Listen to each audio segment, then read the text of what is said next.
नमस्कार साथियों, इस विशेष प्रेस वार्ता में आप सभी का स्वागत है। एक अत्यंत महत्वपूर्ण मुद्दे पर अभी राहुल जी आपको संबोधित करेंगे। Rahul ji. Are they going to put this stuff up here? Srivatsa? Are you putting this up here? नमस्कार, कैसे हैं? आप थोड़े शेल शॉक लग रहे हो। ये कांग्रेस पार्टी ने क्या कर दिया, कैसे कर दिया? हाँ, अच्छा इसी के कारण है ये। अच्छा ज़्यादा लोग आ गए। ओके। नहीं देखिए, आज हम बड़ी इंपॉर्टेंट चीज़ के बारे में आपको कहना चाहते हैं। पहली बार हमने नोट किया कि चुनाव के समय प्रधानमंत्री ने, होम मिनिस्टर ने और फाइनेंस मिनिस्टर ने स्टॉक मार्केट पर टिप्पणी दी।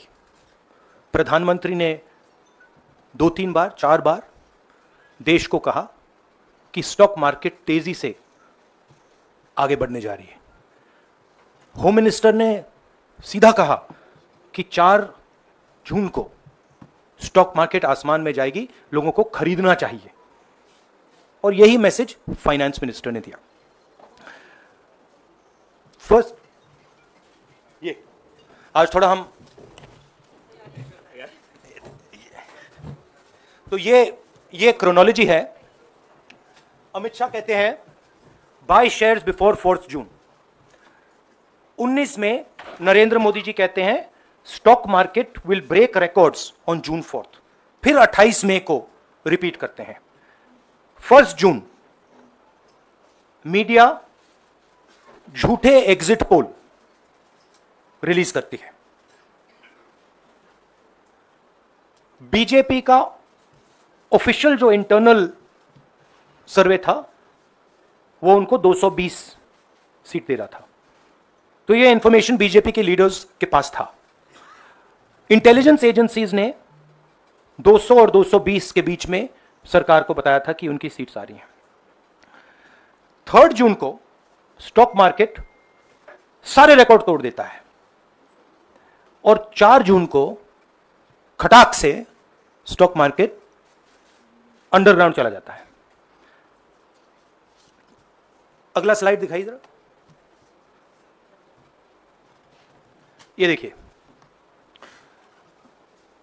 31 में massive stock activity, more than double what was there on 30th, more than double what was there on 29, 28। ये अनोमली देखिए। ये कौन लोग हैं? ये वो लोग हैं जो जानते हैं कि कोई ना कोई घपला हो रहा है।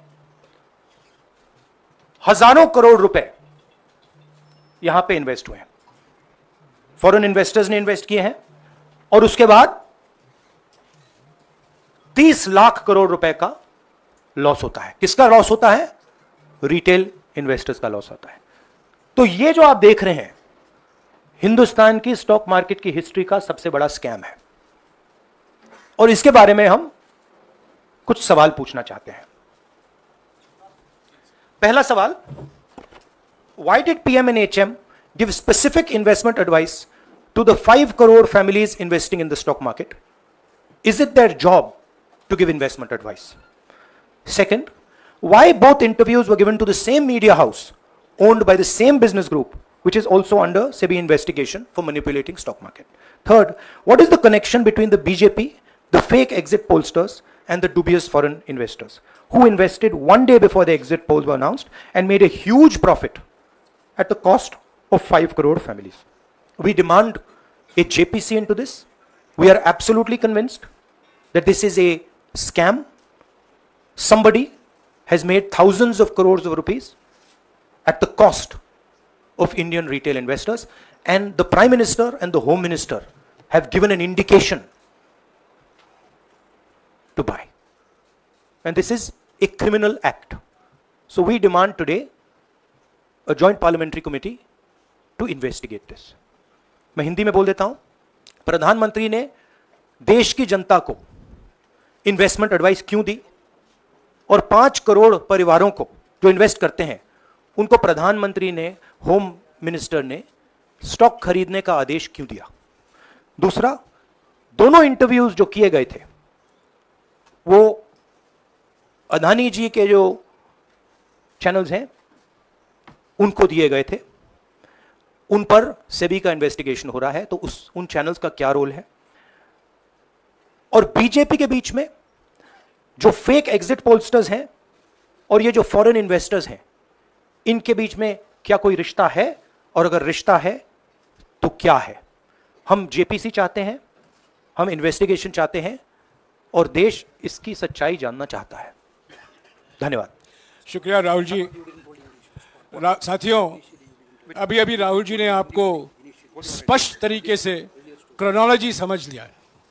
बार बार गृह मंत्री कहते थे अब क्रोनोलॉजी समझिए। आज राहुल जी ने देश को क्रोनोलॉजी समझाया है। इसके ऊपर अगर आपके सवाल हैं तो एक एक करके आप पूछेगा, एक एक करके पूछेगा। I haven't said the chronology in English, so I'll say the chronology in English. 13th May 2024, the Home Minister says, buy shares before 4th of June. This is a clear indication to retail investors and others to buy stock. 19th May, for the first time, and then repeatedly until the 28th May, the Prime Minister says that the stock market is going to break records on 4th June. Finally, on 1st June, completely fictitious exit polls are released. These investors are given a completely wrong impression. And on the 3rd of June, as we all know, the stock market breaks all records and then crashes on the 4th of June. Whoever has made money as the stock market rose and also as the stock market crashed. And we are interested in having a joint parliamentary committee, a JPC, to investigate the role of the Prime Minister, the role of the Home Minister, role of BJP members, and also those people who have done these fake exit polls. And finally, we want to understand who are the people, these foreign investors, who did these trades. So we want an investigation for that. शुक्रिया राहुल जी। हाँ Sanjay.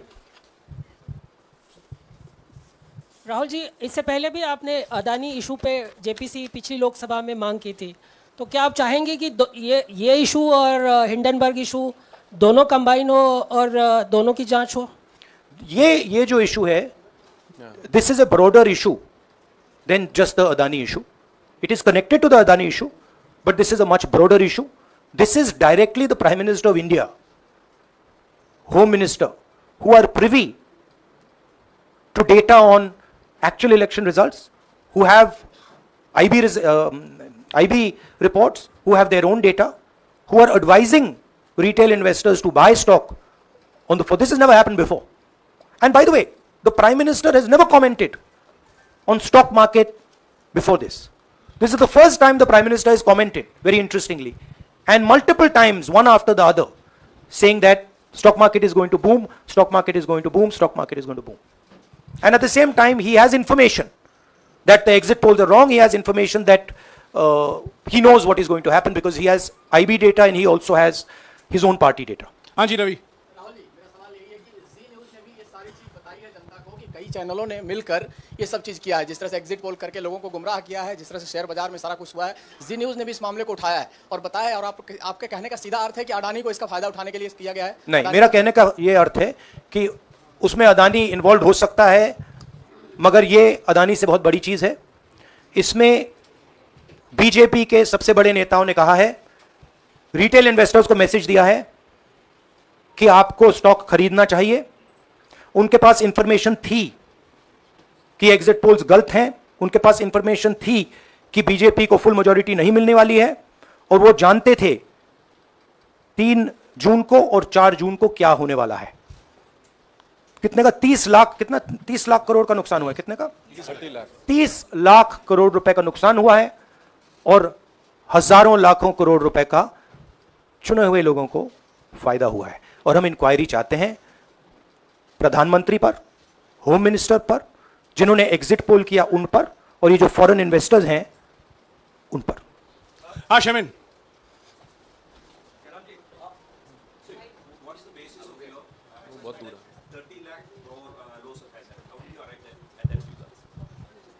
Do you want to explain? This is based on the market value of all the companies the day before the results came and the market value of the stock market of all the companies at the end of the day on results. हाँ संजीव, एक minute Sanjeev.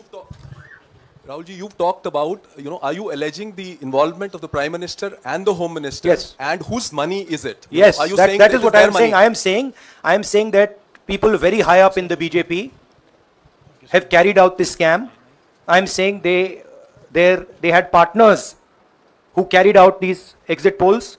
We would like to know if these exit polls were actually carried out, if people were actually sent out, and we'd also like to know the methodology of these polls. We'd like to understand who these investors are. We have some sense of who these investors are. So we're not just speaking out of the air. We are confident that if an investigation is done, interesting things will be revealed. And we think the Prime Minister and Home Minister are directly involved in this. हाँ Siddharth. Companies की भी आपको लगता है जांच होनी चाहिए जिनके शेयर बहुत अप गए, जिनके सबसे ज्यादा शेयर खरीदे गए और जिनके शेयर उसके बाद में बेचे भी गए, तो उन कंपनीज का भी को भी इस दायरे में आना चाहिए, आपको लगता है? हमारा कहना है कि यहां पे बड़ा क्लियर है कि स्कैम हुआ है. प्रधानमंत्री ने डायरेक्टली कहा है, होम मिनिस्टर ने डायरेक्टली कहा है, इंडिकेट किया है जनता को कि स्टॉक मार्केट ऊपर जाएगी. होम मिनिस्टर ने तो साफ कह दिया कि खरीदना चाहिए. और जब प्राइम मिनिस्टर और होम मिनिस्टर और फाइनेंस मिनिस्टर ऐसी बात करते हैं तो उसका रिएक्शन आता है, लोग उसको बिलीव करते हैं. तो बिल्कुल क्लियर है कि इन तीन लोगों ने कहा है. यह भी क्लियर है कि इनको मालूम था कि रिजल्ट 400 का नहीं है, 300 का भी नहीं है. तो यह हम पता लगाना चाहते हैं. उसमें आप जो कह रहे हो वो भी शामिल है. राहुल जी, ब्रह्म प्रकाश दुबे, इंडिया डेली लाइफ से. मेरा सवाल यह है कि जो आपने बताया है इतना बड़ा स्कैम है, पहले भी आपने कई मामले उठाए हैं, जेपीसी की मांग पहले नहीं मांगी गई है, तो क्या आपने कहा ये आपराधिक मामला है, क्या कोर्ट में जाएंगे या पुलिस में शिकायत दर्ज करेंगे, क्योंकि आप कह रहे हैं बहुत बड़ा घोटाला है ये? नहीं भैया, मैंने अभी आपको बोला हम जेपीसी डिमांड कर रहे हैं, इन्वेस्टिगेशन डिमांड कर रहे हैं. नहीं मांगते तो पुलिस में, कोर्ट में जाएंगे? जो भी करना है करेंगे, बट हम आपको ये इन्फॉर्मेशन दे रहे हैं कि ये जो हुआ है ये नॉर्मल चीज नहीं है. इसमें प्रधानमंत्री ने इंडिकेशन दिया है, होम मिनिस्टर ने इंडिकेशन दिया है, फाइनेंस मिनिस्टर ने इंडिकेशन दिया है, अदानी जी के चैनल्स के थ्रू इंटरव्यूज किए हैं, और फाइनली लोगों ने इन्वेस्ट किया है, लोगों ने फाइनेंशियल एक्शन लिया है, कंपनीज ने शेयर खरीदे हैं. इसी विषय पर, एक मिनट, इसी विषय पर, इस स्टॉक मार्केट घोटाले पर ही हम सवाल ले रहे हैं. मौसमी, इसी विषय पर कीजिएगा बस. एक मिनट, आ रहा हूं यार. राहुल जी, एक करके आ रहा हूं यार. राहुल जी, हम लोग ने पहले भी देखा है कि आप लोग ने कई बारी जब सेशन होता है तो सत्ता पक्ष और विपक्ष आमने सामने होता है, जेपीसी की मांग होती है और सेशन पे सेशन वॉश आउट हो जाते हैं और जनता का पैसा वेस्ट होता है. तो क्या आपको ये तो बीजेपी की लाइन है. तो क्या नहीं, मतलब जनता का पैसा के सेशन वाटर, आप ऐसी टी शर्ट ले लो ना, एक मैं आपको दे दूंगा, उनका वो सिंबल दे दूंगा आपको, ये उनकी लाइन है. सवाल आपको पसंद नहीं आया वो अलग बात है, पर आपको किसी नहीं, सवाल मुझे बहुत पसंद आ रहा है. इस तरह से उंगली उठाने की जरूरत नहीं. आप बहुत अच्छा लग रहा है, बोलिए. बीजेपी का बैच पहनने की आप सवाल पूछे ना. नहीं, आपको भी जयराम साहब ये बोलना चाहिए, गलत बात है. सवाल पूछे. मेरा बस ये सवाल था कि जेपीसी की मांग पे कई बारी कामकाज ठप हो जाता है, तो क्या आपको लगता है कोई और भी राह आप लोग सड़क की राह इख्तियार कर सकते हैं, क्योंकि ये आम आदमी का पैसा है. हम जनता को एक रियलिटी बता रहे हैं कि यहाँ पे क्लियरली एक स्कैम हुआ है. यहाँ पे प्राइम मिनिस्टर ने इंडिकेट किया है, यहाँ पे होम मिनिस्टर ने इंडिकेट किया है, यहाँ पे फाइनेंस मिनिस्टर ने इंडिकेट किया है. नॉर्मली बीजेपी की ये पोजीशन होती है कि जब भी हम कोई मुद्दा उठाते हैं तो हम पार्लियामेंट का टाइम वेस्ट कर रहे हैं. वही पोजीशन आपने अपनाई है, इसलिए मैंने आपसे कहा कि देखिए आप बीजेपी की पोजीशन ले रही हैं. रियलिटी ये है कि हम जेपीसी करवाएंगे. अब ऑपोजिशन में बहुत ज्यादा ताकत है, बहुत ज्यादा स्ट्रेंथ है, और पूरा जो पार्लियामेंट की सिचुएशन है वो बदल गई है. हाँ जनेंद्र. राहुल जी, जेपीसी की मांग जो आपने की है वो तो पार्लियामेंट सेशन में होगी, लेकिन ये जो आम निवेशक हैं देश भर के जिनका 30 लाख करोड़ डूबा है, उनमें कर्नाटक के, तेलंगाना के, हिमाचल के भी लोग होंगे. तीनों राज्यों में आपकी सरकार है. क्या राज्य की जो जांच एजेंसी है उसके जरिए आप जो उन राज्यों के निवेशकों का कम से कम पैसा डूबा है, ये जो पूरे नेक्सस की बात आप कर रहे हैं, गुमराह करने की बात कर रहे हैं, क्या वहां से कोई कार्रवाई की उम्मीद कर सकते हैं? सोचा जा सकता है, बट ऐसी चीज के लिए शायद जेपीसी सही औजार होगा. हाँ रंजित, मोहित रंजित यार, आप पूछते रहे. मोहित चलो. आपको ऐसे सर मैं He's upsetting me. सर मैं मोहित आपने समझ कर लिया, पूछ लीजिए। सर मैं मोहित हूँ न्यूज नेशन से। मैं जानता हूँ सर लगातार पिछली घोटालों में भी आपने जेपीसी की बात की थी, आपने हर जांच की बात की और ये एक बड़ा घोटाला सामने आया, इसमें भी आप जेपीसी की मांग कर रहे हैं। कितनी उम्मीद है कि लोग जेपीसी की ये लागू करेंगे? आपको क्या लगता है कि ये जेपीसी लागू करने वाले अगर नहीं करेंगे फिर क्या करेंगे आप लोग? नहीं, हम प्रेशर लगाएंगे, डालेंगे, बट मुझे लगता है कि जो पहले राजनीतिक सिचुएशन थी, जिस इंप्यूनिटी के साथ प्रधानमंत्री पहले काम करते थे, मुझे लगता है वो अब खत्म हो गया है, तो दूसरा नतीजा आएगा। राहुल जी, ये आखिरी है क्या और दो लेंगे? ये आखिरी है। ये आखिरी हो गया, इन्होंने कह दिया आखिरी। ओके, रंजीता।